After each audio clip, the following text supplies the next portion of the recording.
Welcome to our channel. Today we how to create a sitemap with Screaming Frog, full guide step by step clearly. Open Screaming Frog on your computer.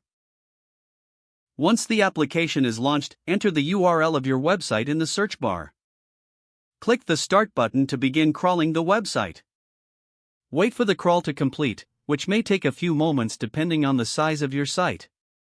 After the crawl is finished, navigate to the top menu and select Sitemaps. From the drop-down menu, choose XML Sitemap. In the XML Sitemap options, ensure the correct settings are selected for your site. You can choose to include or exclude specific content types, based on your requirements.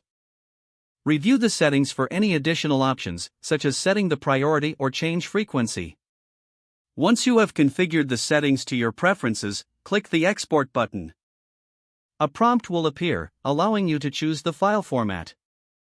Select your desired format and specify a location to save the file. Click Save to export your sitemap. Navigate to the folder where you saved the file to confirm it has been created. Open the exported XML file in a text editor or XML viewer to review its structure. Verify that all necessary pages are included in the sitemap.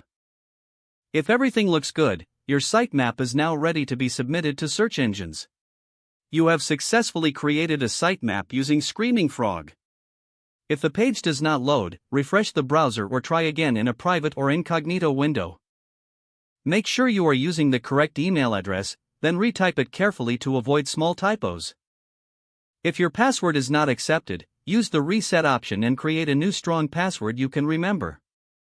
Check your spam folder for verification or security emails, then complete any requested confirmation steps. Enable two-factor authentication if available to improve account security and reduce unauthorized access risk. After signing in, review your profile details so your contact information and settings are accurate and current. If you see an error message, note it down and try again after restarting your device and internet connection. Log out when you finish, especially on shared devices, to keep your account and payment information secure. If the page does not load, refresh the browser or try again in a private or incognito window. Make sure you are using the correct email address, then retype it carefully to avoid small typos. If your password is not accepted, use the reset option and create a new strong password you can remember. Check your spam folder for verification or security emails, then complete any requested confirmation steps. Don't forget to like this video and subscribe to our channel for more step-by-step tech guides.